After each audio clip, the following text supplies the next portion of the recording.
All right, you can do this in the mirror, but I'm not going to. Check this out. We're talking about, again, creating stability in the shoulder. But just like with the squat, my toes have to be forward, so do my fingertips have to be forward. I have to spin so the eye of my elbow is forward, okay? And then I've got to get my midline engaged, and as long as my fingertips are forward and the eye of the elbow is forward, I'm in a good position, okay? What we're gonna do is we're gonna test this, and we're gonna go walk your hands out, okay? The wider you go, just like in your squat, the less stability you have. So show me a good setup position before you do anything. Belly tight, okay? Spin the eye of the elbow forward, keeping the fingertips forward, and now do your push-up coming to the top and reclaiming that tension. Try it wider, okay? Eventually you're gonna lose that ability to create that torque that you need, okay? Because you can't rotate that humerus into the shoulder. So here, tight belly, I'm trying, and that's fine, I'm trying to spin this in as much as I can. That's all I have as far as rotational torque. Okay? And then here's my push-up, okay? And I can manage it because I'm not there, but I'm working to try and get there, okay?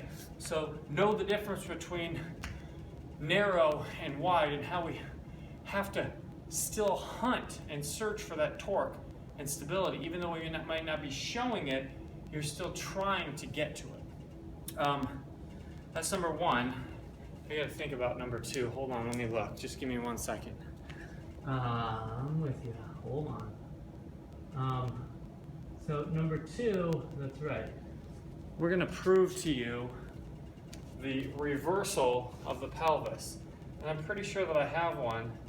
But what I wanna do is, we're not gonna fix this right now, but we need to make you aware proprioceptively of when you get your pelvis in this reversed position, because we have to understand is, as this reverses, as this goes backwards, in my squat, my spine comes into this flex position.